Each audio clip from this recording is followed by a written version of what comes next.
This evening, Ian will discuss fundamental physics and the big questions of philosophy. He'll also discuss how science has answered or recast many of the famous questions of philosophy. If you'd like to give Ian a big warm welcome. Okay, so tonight's talk is titled Fundamental Physics and the Big Questions of Philosophy. And I've presented this a few times now, and we've got a bit of feedback from the other groups. So let's make the start. Next slide, please. So these are some of the things we're going to address. Traditional questions about the universe, questions about life, questions about the supernatural, new questions which arise from science, and some questions about philosophy itself. So there's a fair bit there for tonight. And we're going to be looking at evidence and answers.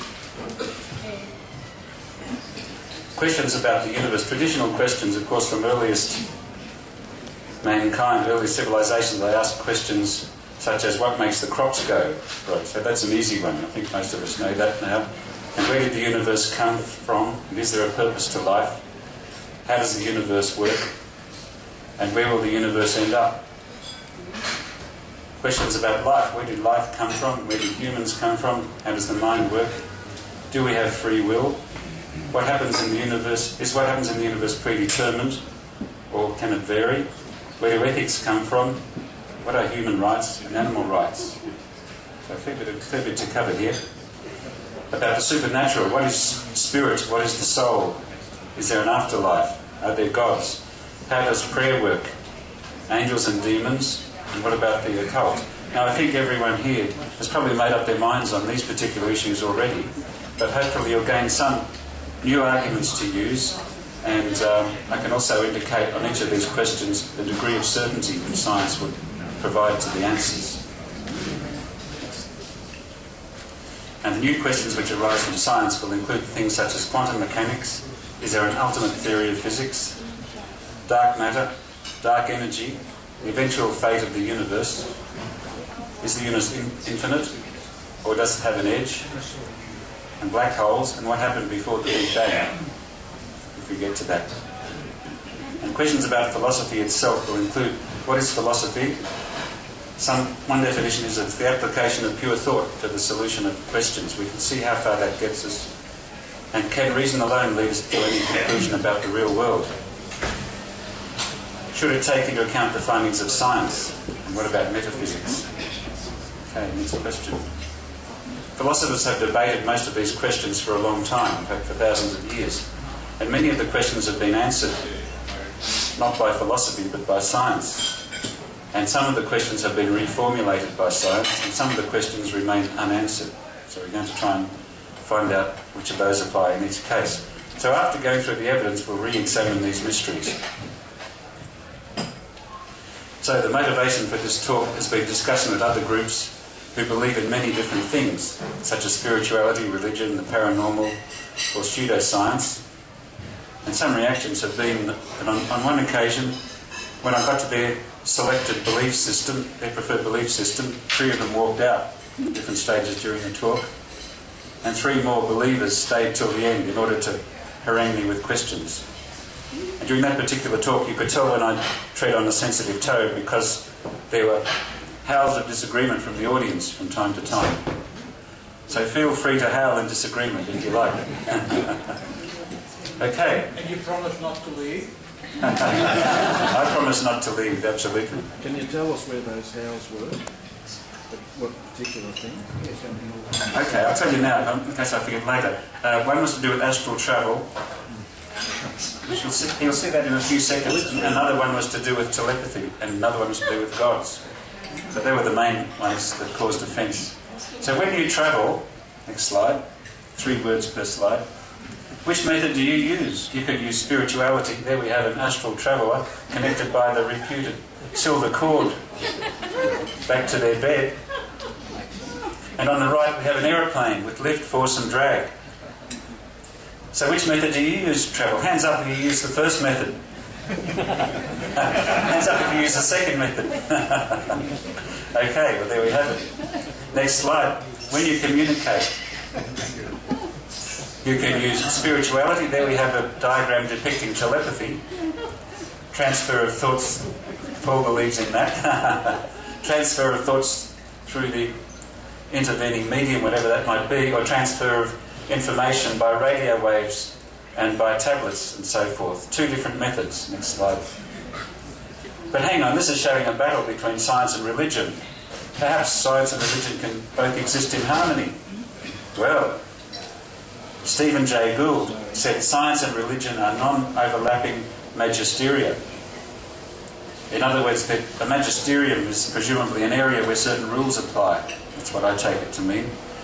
And he's saying here that science and religion are two parts of the universe or areas where different rules apply. Science rules in one area and religion in another area.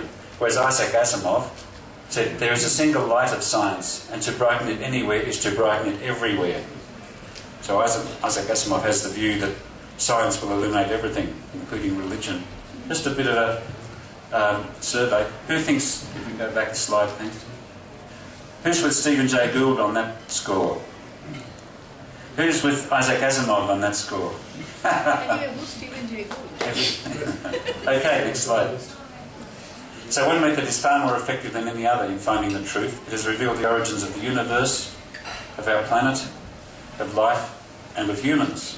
It is called the scientific method. Science combines two elements: observation and testing, or gathering evidence, and analysis, using known data and applying theory. And thirdly, philosophy helps us to place that knowledge in our intellectual framework, perhaps. So, where does science come from? It involves many researchers in many different countries over hundreds of years and with constant checks. This diagram gives you an idea of the background to the laws of motion, which has probably been my specialty. So we have Aristarchus, his idea, an ancient Greek, that the sun was the centre of the solar system. He put forward that postulate a long time ago, about 2,500 years ago, and it was apparently lost in history for a long time since then. And there we have an observational astronomer, perhaps Tycho Brahe, looking through at the stars with a telescope, and in particular recording their positions on a sheet of paper. Observational astronomy. And then Galileo, who's working out the relative motions of the objects and the structure of the solar system. His ideas flowed on to Isaac Newton, who combined three elements of great significance. One was calculus, the ability to differentiate and integrate functions of time. The second was his law of motion, F equals ma. And the third was the law of gravity. And those three things together not only describe the motion of planets, they explain the motion of planets. If you solve these equations, you then get Kepler's laws of motion directly. So that's the final step in physics, is to explain something in simpler terms.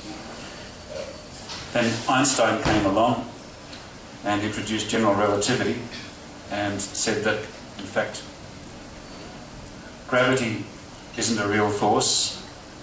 It's the motion of an object on a geodesic in curved space-time. And it was a further interpretation. And Newton's laws need modification at high speeds or high gravity. And then, of course, Stephen Hawking came along and gave us deeper ideas, deeper insights into the nature of the universe. So there's a chain of science. I've just selected 6 out of the thousands of scientists who contributed to these ideas. And that gives an idea that science takes a long time to develop and is a number of incremental steps. So here's my own little map of science. So in this view, it all starts with physics and using mathematics as a tool.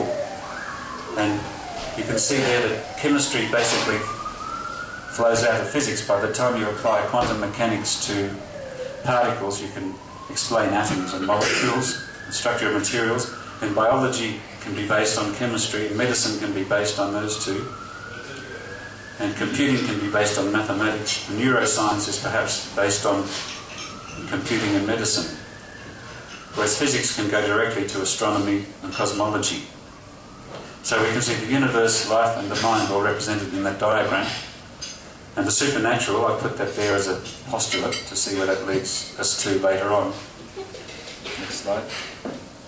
So, enlightenment through science. We're now going to have a little tour of science as I understand it, or as it's described in the popular literature. Cosmology has revealed the beginning of the universe, so that's a depiction of the Big Bang. And this gives roughly the history of the universe from the Big Bang to the present time. So 10 to the minus 32 seconds is the end of inflation. That's when things start obeying the laws as we see them now. And at that time, there was a soup of particles and bosons called the quark-gluon plasma. Part of it was quarks and part of it was gluons. And about 10 to the minus 6 seconds, they condensed to form protons and neutrons. The proton being the nucleus of the hydrogen atom. And at around 100 seconds, a heavier nuclei began to form. And not shown there, about 380,000 years, the electrons teamed up with the ions to form atoms. So the universe changed from being a plasma, a sea of charged particles, to basically a sea of neutral atoms. And that's when light was able to propagate, and hence that was when the radiation density of the time, which we see as the cosmic microwave background, became frozen and hasn't really changed ever since. It's just been slowing down according to the redshift. And then about 100 million years the first stars were born, and about 500 million years the earliest galaxies were formed. And about 4 billion years ago the second generation of stars was forming, which includes our sun, all the way through to 14 billion years at the present time. So, going back to the first generation of stars, here we have a picture of the matter in the universe, which was then hydrogen and helium, being attracted by gravity and time into clumps and beginning to be compressed by gravity to form higher temperatures and form the first stars. And when they got small enough, the temperature inside rose and started the nuclear fusion process. And shown here we see formation of the elements. I'm not going on until I get a reaction to this slide. Anyone see anything wrong with it? Oh, yeah. It's some ancient religion's view of the formation of the elements. So you can see we have, the bottom bit's cut off. That's why you're not laughing. Oh, okay. If I just lift up the projector, you can see the earth, fire, air and water are the four elements they have there now. So that's what we're up against. Next slide, please. This is really the formation of the elements inside the first stars. So we can see that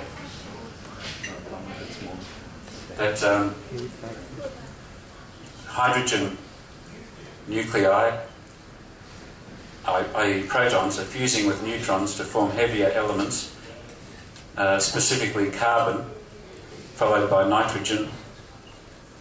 That's carbon 12, nitrogen 13, carbon 13 by absorbing another neutron, and then nitrogen 14 by absorbing another proton, and so on, accretion of the different nuclei with beta decay between to form heavier and heavier elements until we get to, so we've got nitrogen, carbon and oxygen shown there. They go around in a cycle to regenerate each other. The next one along the chain, you'll notice that all of these elements are present in our bodies. Those early stars also formed the element silicon. So is silicon an element in any of our bodies? Some of the women here might know that. Anyone willing to admit they've got some silicon in their bodies? Okay. Maybe it's present in your bodies in the form of silicone, or maybe in the form of silicon chips. Maybe some of us have a pacemaker or a cochlear implant, which would be another use of silicon in the body. Okay. The first generation of stars, the heavier among those stars, once they exhausted some of their fuel, blew those heavier elements into space in big clouds of gas. And those heavier elements were acted upon by gravity again and pulled into disks, and those disks condensed into new stars and planets. So, including the Sun and the Earth. So the Earth accumulated a mixture of materials and the temperature stabilised. So here's a picture of a hypothetical primordial slime where perhaps life began, with a replicating molecule. Now, to date, there's no trace left of that replicating molecule. The closest guess we could come is RNA, a single chain of nucleotides which can possibly reproduce, but that's not very certain. And of course, life developed. There's a picture of some of the animals from the Cambrian explosion, most of which went extinct and we don't see today. Fish and reptiles. Followed by mammals. There's one of the first mammals. Followed by hominids, or people of human-like shape. There's a depiction of the early hominids. And of course, eventually Homo sapiens, which means intelligent people of the species Homo. And of course, some of those were intelligent enough to eventually invent science. So what has science found out at a fundamental level? So this is a map of physics, as I understand it. We can see that the first elements of fundamental physics include the standard model of particle physics, quantum mechanics and general relativity. Now, we don't have time in this talk to go into them in detail, but they give rise to elementary particles, particularly quarks, which are matter particles, and gluons and photons, which are the bosons, force-carrying particles, and electrons, which are also matter particles. And between those particles there are four forces. There's gravity, electromagnetism, the weak nuclear interaction and the strong nuclear interaction. And those interactions allow them to form compound particles such as the proton and the neutron and mesons. And protons and neutrons can get together to form atomic nuclei, which when attracted to an electron, when they manage to attract a suitable number of electrons, become an atom. So an atom is defined by the nucleus, the electrons around it, and by quantum mechanics, and that describes the properties of atoms. Then, of course, we go into molecules and larger assemblies of atoms, and hence matter, and the other sciences. So if you like, that's roughly the chain of events in sequential order of how things developed in the universe. And it's also how things exist today, starting at a fundamental level and getting to more and more complex levels. So here's a diagram showing the four fundamental forces. On the bottom right there are gravitational forces, such as between the Sun and the Earth and the Moon. And we all know that that attracts bodies into orbit around other bodies and binds the solar system together, for example. Electromagnetic forces, as I mentioned, bind atoms to electrons, bind electrons to nuclei to form atoms. And the strong nuclear force binds protons and neutrons together in the nucleus, the heavier nuclei, while the weak nuclear force is involved in radioactive decay that enables a neutron to decay into a proton and electron. Okay. These four forces account for everything we see happening in the universe at the most fundamental level.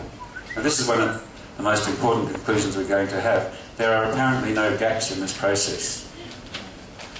So therefore, we can use this to judge many of the claims that are made by philosophers and by pseudoscience. So, what about quantum mechanics? That plays a fairly major role. A very brief introduction to quantum mechanics.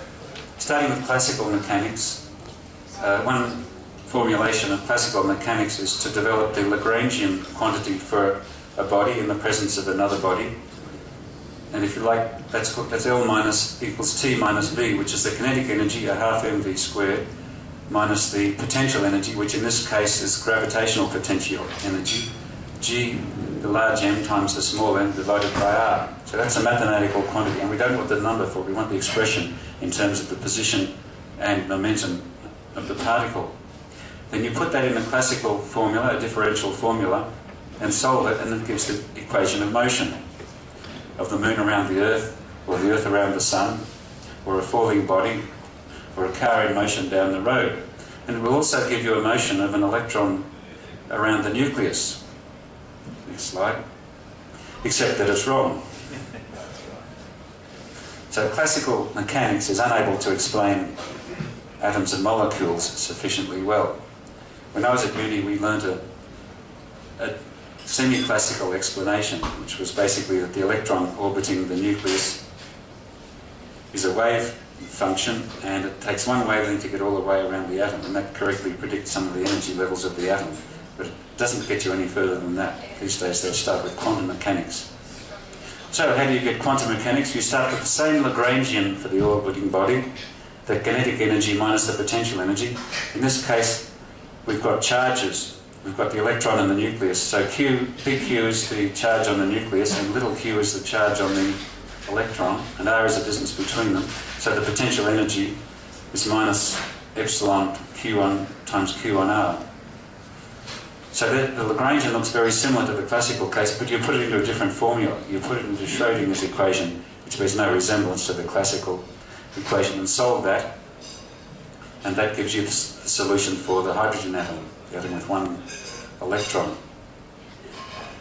And the solution is that the electron is now a wave function, or a probability density that looks fuzzy, and it can exist in a number of different energy levels. The lowest energy level is on the left, which is a solid spherical distribution with fuzzy edges. And the next one along is the second energy level, which has a definite shell. So the second electron is in the outer shell, as you can see. Who's heard of electron shells before in chemistry? Well, they only work out of quantum mechanics. And after that they become asymmetrical. There's a top and a bottom electron shell there. And the fourth one again has two shells around the centre. And they become more and more complicated. These are called spherical harmonics. They're solutions of Schrödinger's equation for an atom with one electron. Next slide. Okay, now when I give a longer talk, I give a demonstration at this point of quantum mechanics that involves a light source, a box of different light sources of different types, and we pass around diffraction gradients so you can all look at them and you can see the spectrum of the different types of light source, and we explain each of them in terms of quantum mechanics and energy level transitions and black body radiation and so forth. But we don't have time to do that today, so maybe at a future time we can look at that. Quantum mechanics, we described how it explains atoms, and of course that goes on to molecules and to solids. So here we have a solid. On the left, a crystal under quantum mechanics can be regarded as an array of potential wells, and the potential is low there where the waveform is very dense. So under classical mechanics you'd say the object sits in the potential well. In quantum mechanics you'd say the wave function is densest where there's a low potential, a bit like water poured onto an egg crate. And on the right we have a stick model of a crystal. In this case you can see that the simplified model of the sticks, each stick effectively represents a force between two neighbouring atoms, and that can be explained in terms of the potential wells. So the quantum mechanics explanation can be used to explain to some extent the classical idea of solids and electrons. So here's a quantum molecule. In this case it's a general molecule of two atoms, and the idea here is that when the nuclei are close together, the electrons form a cloud, as shown at the bottom of the diagram. And if a photon, say an X-ray, comes along and drives the two nuclei apart, then the electron stretches out between them, and eventually it'll be forced to choose one or other of the nuclei, as shown in the diagram. And you can see how the wave function changes. In the case of the electron, it's the fuzzy blue area, and it'll eventually end up selecting one of the two nuclei to orbit around. So that's a picture of how quantum mechanics can explain the motion of an electron around a molecule. Next slide.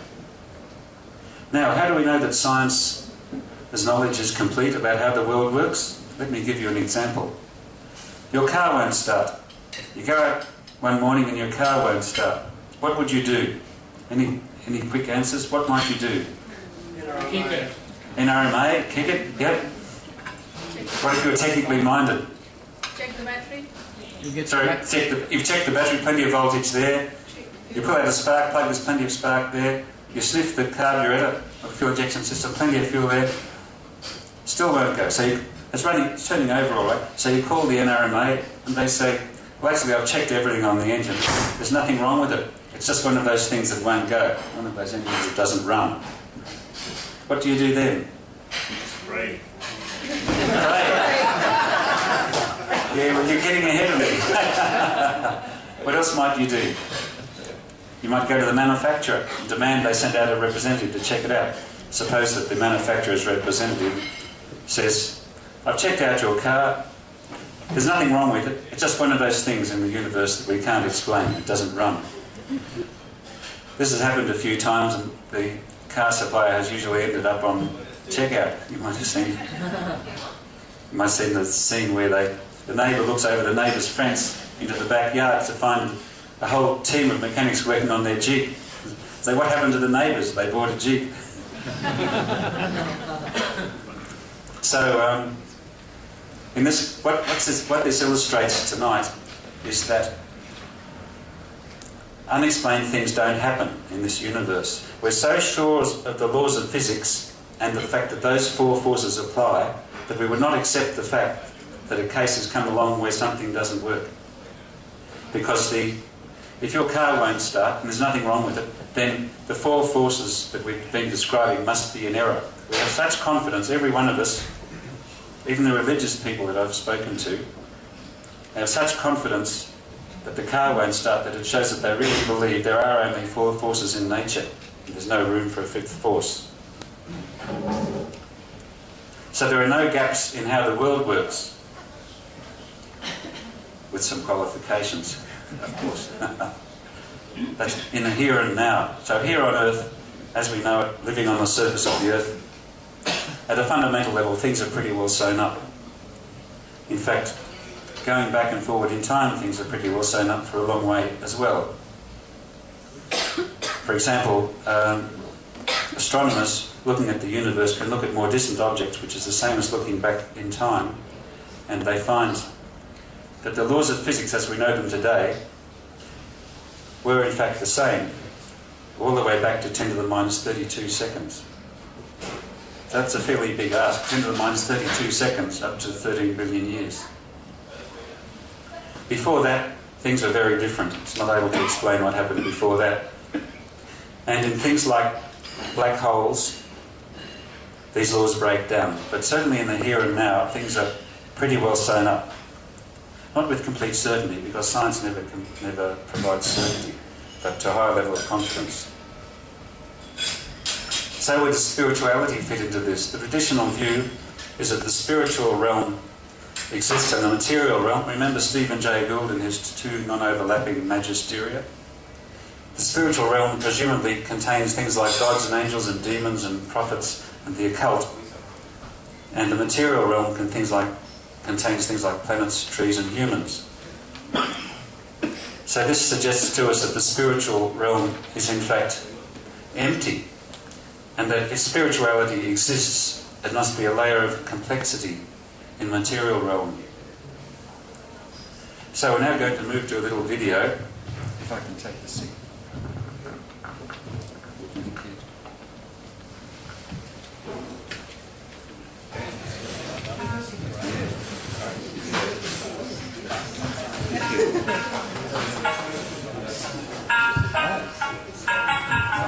Can you hear that? Okay, good.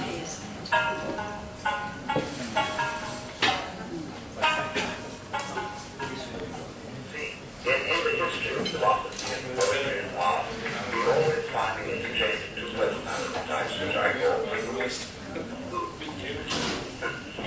The drinking people are advocating of intellectual populism.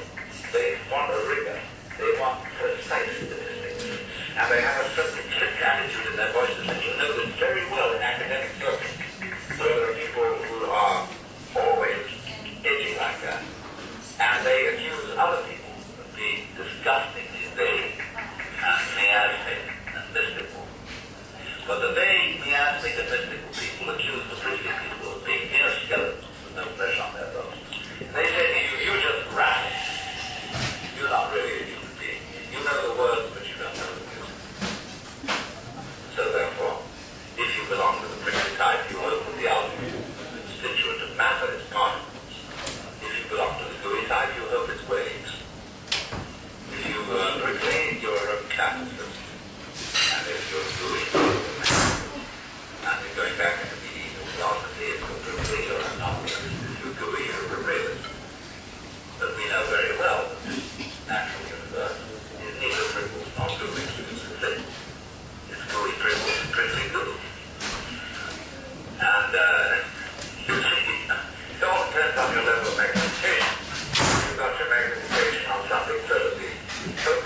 the idea that there's prickles and goo.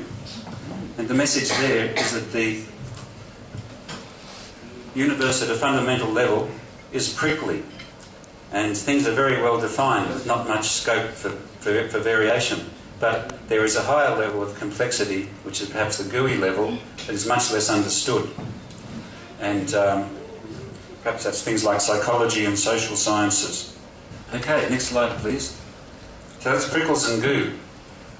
Now we're moving up the ladder a bit onto some of the gooey things. The brain. What does science tell us about the brain?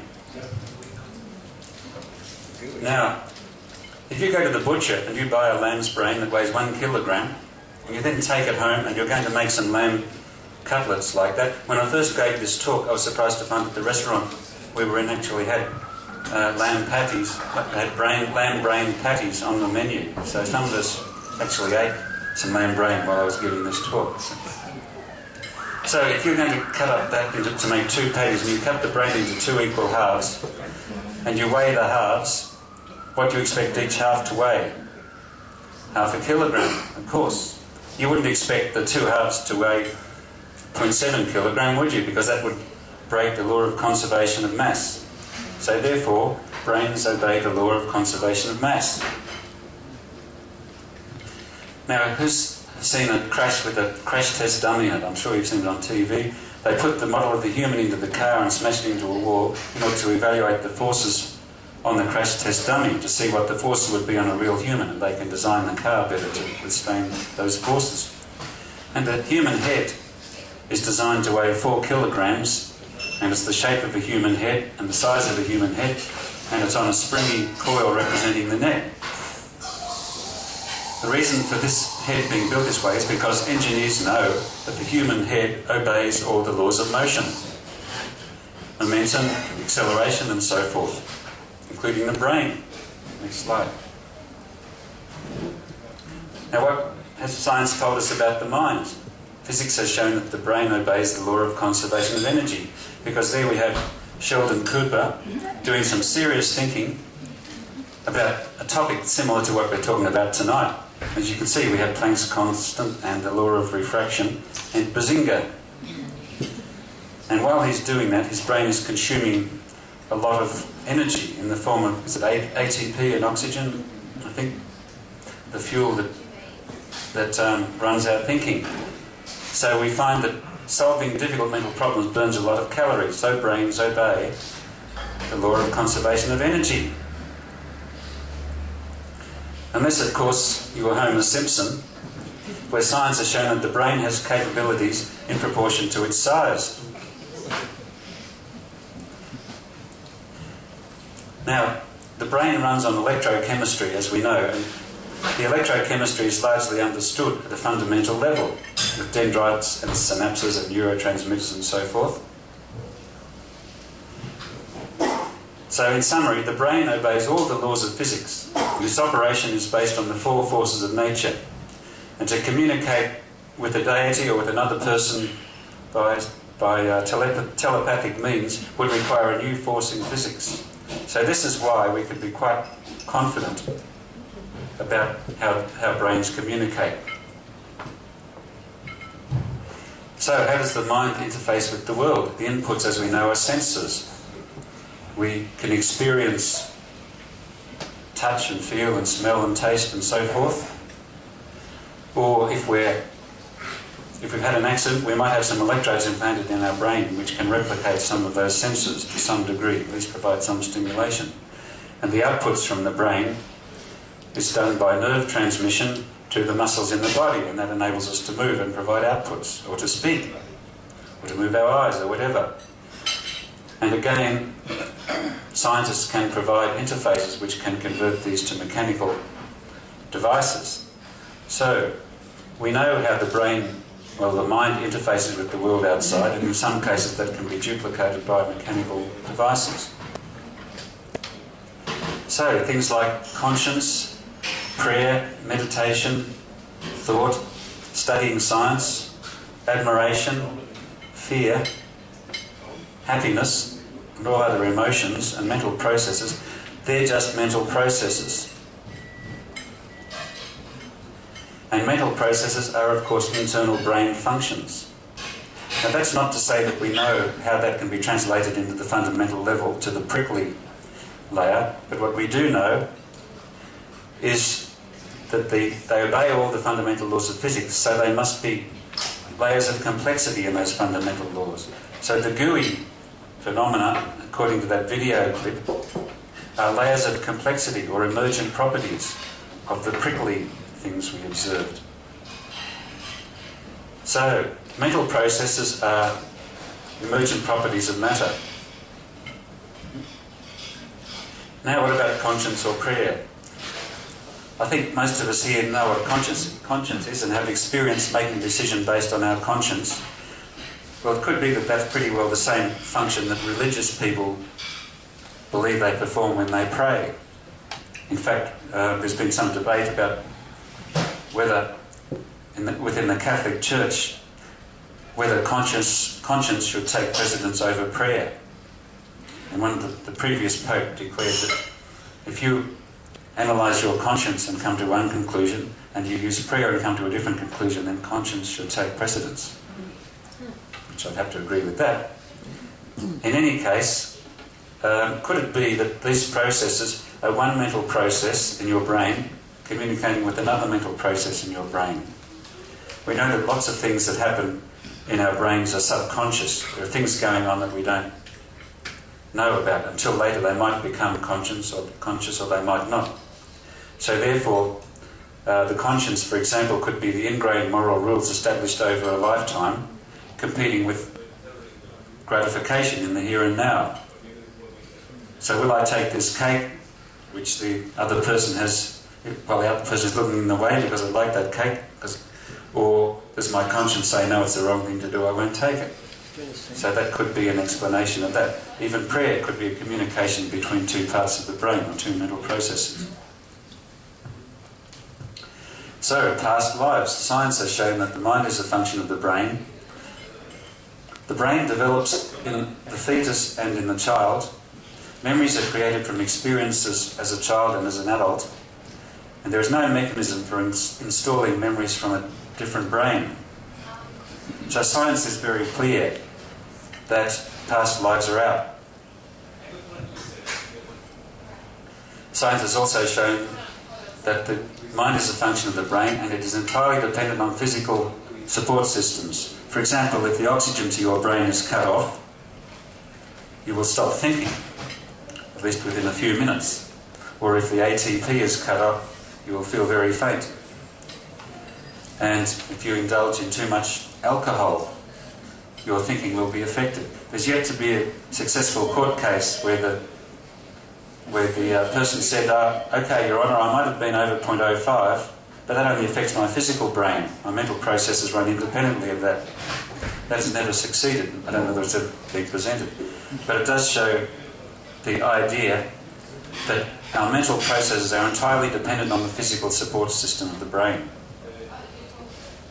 And what that means is that when those physical processes stop, we die. There is no further brain process, so afterlives are out. So science is very clear on these things. There is no room in science for afterlives. Okay. So at a fundamental level, the mind is prickly, its characteristics are well established, and science is highly confident that they're the only forces occurring in the brain.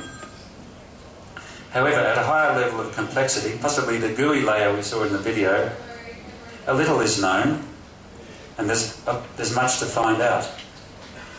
And these can be called emergent properties, because the brain can certainly do many things that are not evident in the prickly explanation in terms of fundamental particles.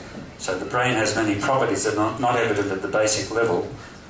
However, science is quite clear that while those properties are occurring, the brain is still obeying all the fundamental laws. So that's the prickly level versus the gooey level. So now we've had a tour of science, we can revisit some of the big questions. Where did the universe come from? We've traced it all the way back to the Big Bang, roughly speaking, at least to 10 to the minus 32 seconds. Now the origin of the Big Bang is still unknown. And we have some theories on that topic. We might get to them later if we have time. So that has largely been answered. Where does the universe come from? Is there a purpose to life? Purposes can exist only in a mind. The only minds we have found to date are our own and the other creatures on Earth. We're free to set our own purposes. And should aliens be discovered on around another star, they'd be free to set their own purposes. So that has been answered. Is there a purpose to life? There is if we make it, but there's certainly no purpose that comes from outside. How does the universe work? That's been largely mapped out by science. And new questions arise, which we can look at later on, but that's been largely answered by science. What makes the crops grow? To go back to a very fundamental question now, science can easily answer that. It's nutrients from the atmosphere, nutrients from the soil, water, sunlight, and you need propagation by seeds or cuttings. So you don't need to call on a god to make your crops grow. Instead, you'd be better off to look at the physical things that make it grow and setting those in place.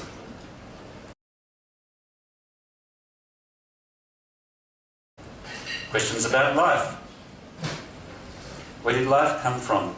We know that it came from natural physical processes.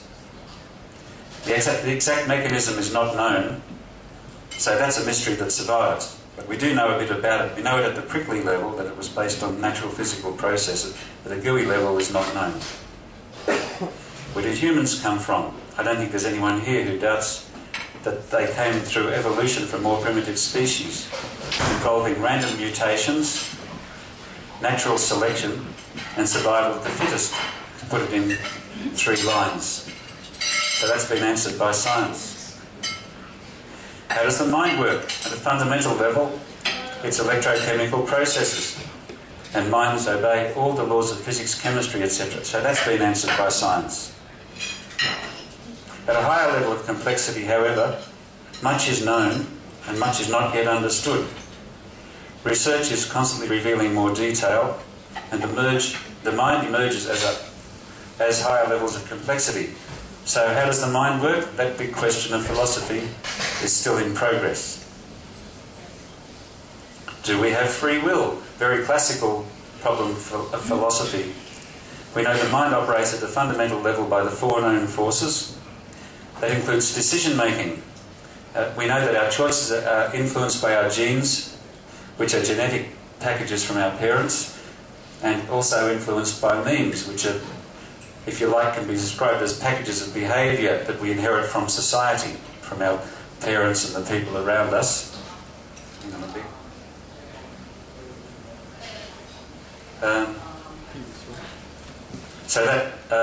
But the mind itself. Where did we get to? Okay. So free will. So we know the things that determine how the brain functions. We know them at the fundamental level. So therefore, free will is simply the feeling we have while our brain performs the operation of choosing. So the question of do we have free will, which the philosophers have been asking for a long time, is not answered by the yes or no. It's by changing the definition slightly. Free will is the feeling we have while our brain performs the operation of choosing. So that's been answered. Is what happens in the universe predetermined? That's the view of fatalism. Everything that happens is influenced by prior events. We know that from physics. There is also chance involved through quantum mechanics. Most likely, that's not known for certain. There is a theory, the de Broglie-Bohm theory, in which quantum mechanics contains underlying truths, in which case that would make the universe actually determined. And in fact, everything that happens now under that theory was determined at the Big Bang. However, there's not a lot of support for that theory. Okay. So where do morals come from? Philosophers have been debating it for 3,000 years. In fact, that was said to me by a philosopher at Sydney University. He said, philosophers have been debating where morals come from for 3,000 years and they still don't know. And I said, well, hang on a minute. People have known that for a long time.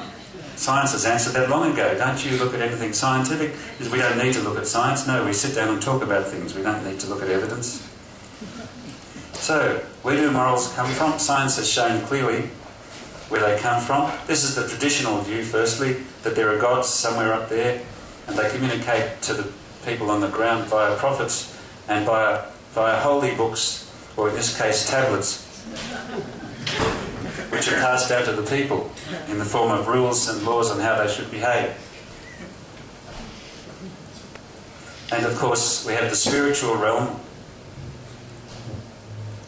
The gods exist in the spiritual realm and the people exist in the material realm, and perhaps the prophets and holy books are a go-between between the two realms, traditionally. However, as people travelled the world and learned that there are different religions in different countries, no two of which can agree with each other, it became clear that this is a false view and could not be the case. So this means, again, indicates that the spiritual realm is empty.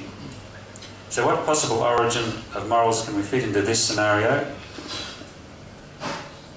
This was looked at by the Enlightenment thinkers and the post-Enlightenment thinkers. They knew they had to reject the supernatural because that was empty. So they looked to nature on where morals come from, and they also looked inside their own thoughts. Introspection is where you sit back and you think, why do I believe that, or why did I do that? And introspection is particularly unreliable. It led them to say such things as duty for duty's sake, Immanuel Kant, or it's good to do good, by Holyoake, or we hold these truths to be self-evident in the Declaration of Independence. Now they're all circular arguments, and they illustrate the failure of introspection. So they're saying in summary that people believe it's good because it is good, because people believe it's good, and round in a circle, and moral decisions somehow pop out of this. That's a bit like a self-licking ice cream. It doesn't get you anywhere. You're defining the outcome in terms of the previous outcome and so on round a circle. So modern science has, of course, shown, in fact, where morals come from, and they're developed by systems of humans or groups of animals, and they're passed on from one generation to the next by genes, which is packages of DNA, or by memes, which is packages of behaviour, as I mentioned before, and that's how they're propagated down to the next generation. And of course they need to have survival value. And of course the memes can come from others in the tribe as well, so it's not just one person but a group. So this behaviour can be described as built-in or instinct or intuition, that sort of morality. And Darwin described that very clearly in Origin of Species. So he had it back in 1859, he had that part of it straight. So he said that as well as evolution applying to physical characteristics is also applied to behaviour for humans and other animals. So now we can summarise and say that morals come from brain functions passed down by genes, both selfish and altruistic, and also by memes, developed by groups of animals and humans because they have survival value. And of course morals are still evolving, and there's no gods or holy books involved at all. So where do morals come from has been answered, and that's the type of answer that we're very confident in. There's really no doubt about that. So that's instinctive morality, and it follows that there's no absolute system of morals. It's not possible to say I'm right and you're wrong, and we know that some people and groups have very poor morals. I don't need to ask for examples there, we see too many of them around today. However, there's a new source of morality, and that's using our modern powers of reasoning, using the prefrontal cortex, and that is where we can carry out reasoning. Individuals can carry out reasoning based on what they learned in their lifetime, where that part of the brain is being put to use which wasn't employed during evolution. So in a sense, humans have superseded evolution. Language is another example of something that wasn't provided by evolution. It was provided by brain capacity, which was apparently provided at an earlier time in evolution. So that enables enhanced moral decisions. So, where can a sense of morality come from? I'm going to invent my own morality, since anyone can use their cortex to invent their own morality. And the one that I'm adopted is based on welfare of sentient beings. 4 words. Because most common threads in moral systems include the golden rule, or concern for others. Why? Because they are aware or conscious, they are aware or conscious and capable of experiencing pleasure and pain. And their welfare is important to us. So that's a justification or rationale. But you can't, that doesn't go towards proving it. That's something that you need to make up. Now the rest of the morality would be based on science. And this diagram puts that the new morality in its place on the previous diagram. Scientific knowledge and analysis can be used to develop a morality. But you can't justify it in terms of saying this one's right and that one's wrong. So, to summarise, where do ethics come from? Brain functions, genes and memes. They're developed by groups of animals and humans because they have survival value. They have evolved and they are evolving, and there's no holy books, so that one has been well and truly answered. Human rights, closely related issue. Human rights arise through human needs. Physical needs include water, food, clothing, shelter and safety. Psychological needs include freedom from oppression, forming relationships, setting goals, and so forth. And if we respect other people's feelings, under the previous paradigm of morality, we will recognise these rights. So, there's a flow from human needs to human rights. What about animal rights? The same thing applies. Animals also have needs. Physical needs again include food, water, shelter and safety. Psychological needs include things like freedom from oppression, forming relationships, possibly less than humans. And animals generally have less sentience, lower sentience, capacity for pleasure and pain than humans, possibly. So animals should have rights to suit their needs. So animal rights has again simply been answered by science.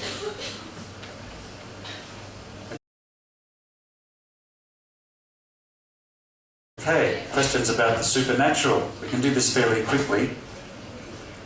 The afterlife. As we saw, the mind is what the brain does. It's totally dependent on life support systems. So there's no room for functioning of the brain after death. So therefore, there's no such thing as afterlives, except possibly unless you can get the content of your brain downloaded into a computer, like in the movie Max Headroom. Who knows Max Headroom? It was an early one. There have been no numbers since then. Okay, are there gods? Now, some people make up their own definition of a god, but I like to stick to ones that we already know. In other words, ones that have been defined by the founder. It seems to me that the founder of a given religion is the one who defines what their gods do. And by all accounts, those gods have supernatural powers and can intervene in man's affairs. Now, we know that the 4 forces of physics account for all we observe, so there's no influence from a supernatural realm. So, no gods. Problem solved. By the way, I'm sure many of you have debated religious people on different forums. In fact, I've heard some of you doing so. And there are many different arguments you can bring to bear. I'm just presenting tonight the ones that relate to fundamental physics. I've heard debates on whether the Gospel according to St. Mark or St. John was the best account of Jesus' life. I say that's not necessary. Once you call out fundamental physics, you can dismiss all of those things very easily. Well, that's my particular point of view. So, how does prayer work? Humans communicate through the senses. There's no mechanism which would allow prayer. All tests of prayer have failed, and prayer is only an internal brain process, like talking to oneself. Answer. Angels and demons, same as gods, do not exist. Answer. What about the occult? Invented by humans before the scientific revolution, do not exist. Answer.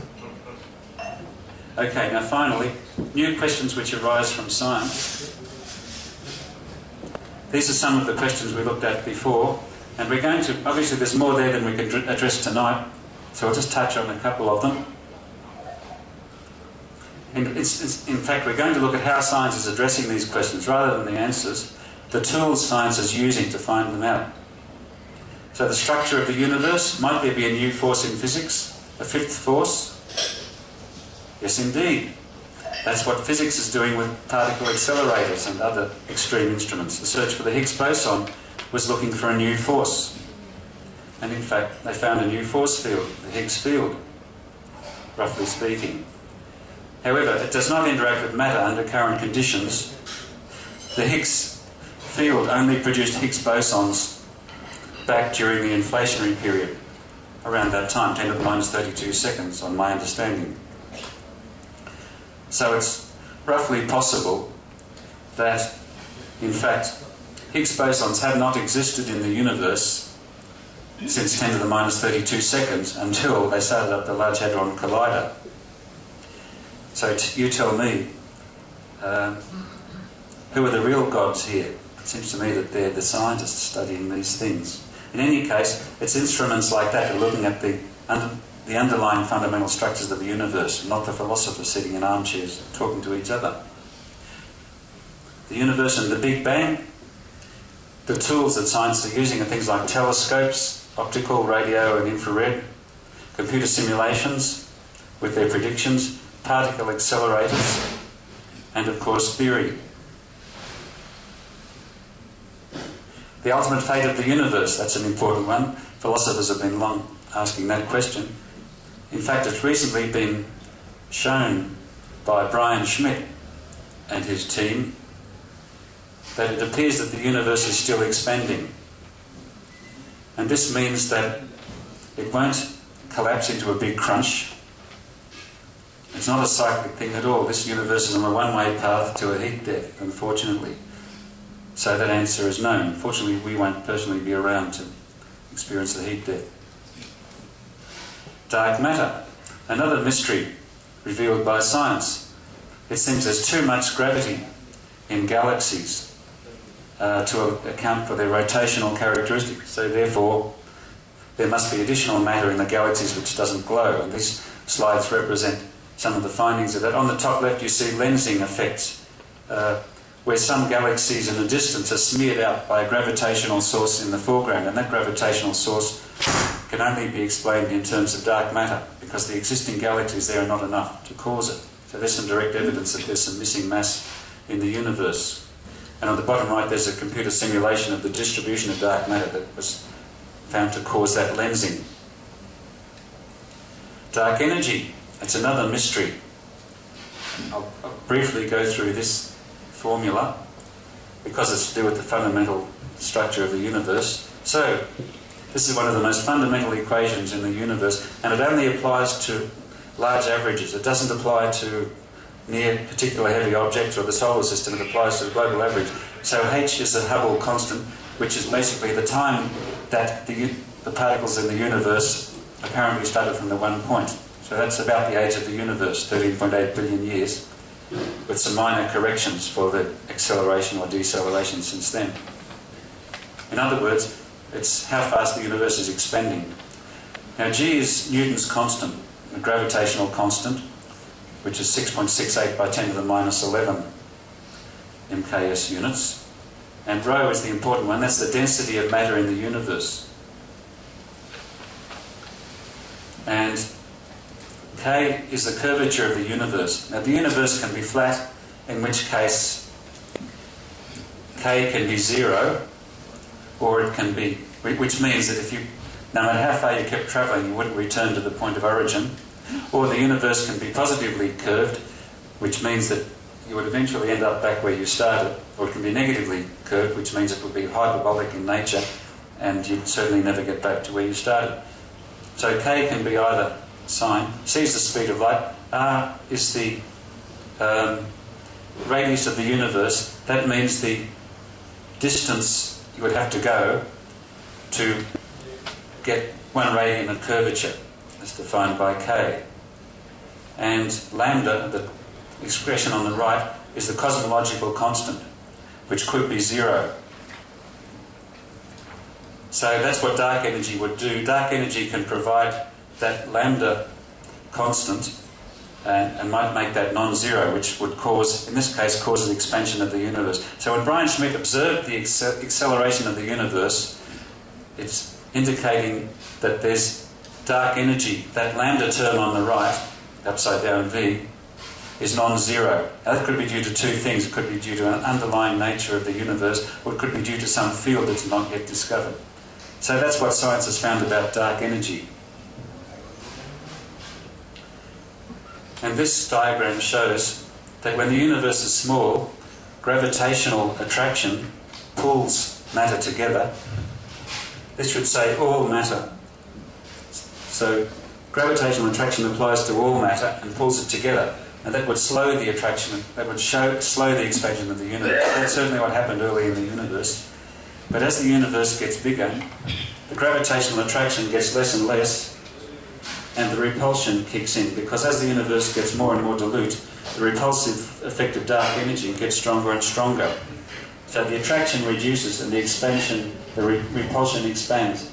Repulsion increases so that eventually the universe expands. And that's regarded as what's going to happen to the universe eventually, as indicated by Brian Schmidt's measurements. Okay, black holes we're not going to address tonight. Leave that for an exercise. And how do we find out more about the brain and the mind? Science is using advanced measurement techniques to measure what goes on in the brain, and they're using artificial intelligence to try and simulate what goes on in the brain. Next slide, thanks. Now, very briefly, to wind up this section, the material versus the spiritual. I've been gathering statistics on belief in science versus belief in religion, and I've just got 3 slides here to finish with. And one at a time, please. Belief in a personal God. This is a global survey by Wynne Gallup International, and that shows that belief in a personal God steadily goes down with the level of education, and non-belief goes up. To be expected, we would hope.